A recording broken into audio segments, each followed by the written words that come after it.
one of my good days. How do you prepare to do a scene like that? What do you have to get in your head to do that and become this guy? I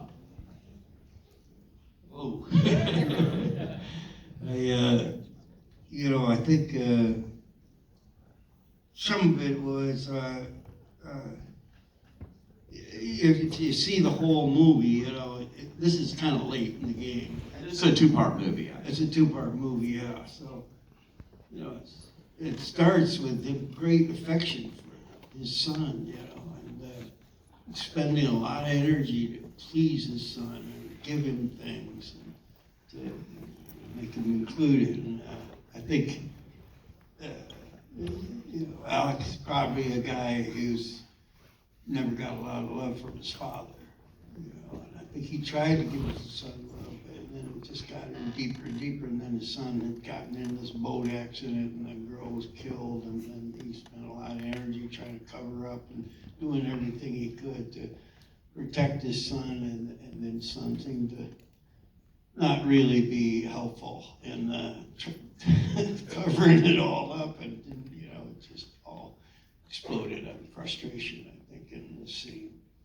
And when you play a role like this, as despicable as this guy is, eventually we see everything he did, and he's in prison. He keeps getting years added onto his term now, too, I guess, too.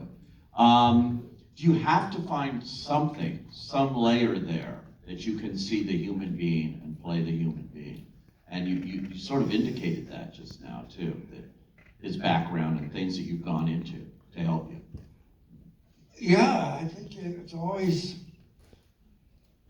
finding those paradoxes is important to, I think, to really go deep. You got to have a couple of truths, and sometimes they're contradictory. But I had to have a call with the director, before I said yes, and I was nervous about, how are we going to do this? And so we didn't have a lot of time because it worked right up to the start, the drop dead date to have the SAG contract. So this is right before the strike happened? Right before the strike. So it's a race against time to begin with. You can't go over, it was just right to the day, and then the next day, actually, the 2 days before the end, they postponed and gave it one more week grace, but you couldn't know that a couple of months before, so they had to do it fast. But I talked to Greg Beeman, is his name, and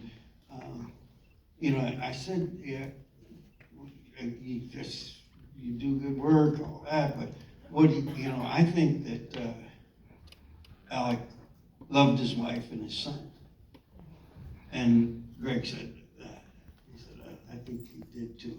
So how do you kill somebody that you love? How does that happen? And it doesn't occur to you probably for most of the time up until you do, if somebody like him did it. So I think that's what allowed me to kind of get inside him, and because love is a great thing. Addiction is also a pretty nice condition to be in. To be a little high. He was oxycodone, which I've never taken it.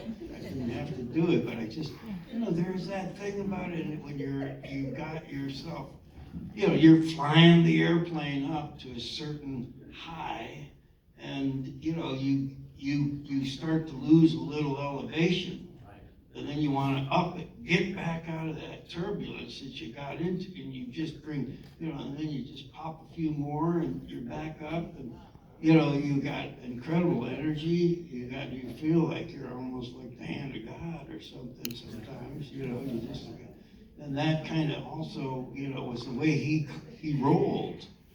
He had this addiction for years, and I hadn't realized, when you start, you don't have much. You don't have to take very much of it to get up there.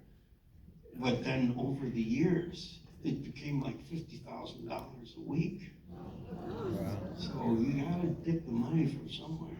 I think he was, embezzling, and also, I don't think he ever thought it was a bad thing, because he was coming up for a lot of the people that he said, I can bring some money to your family.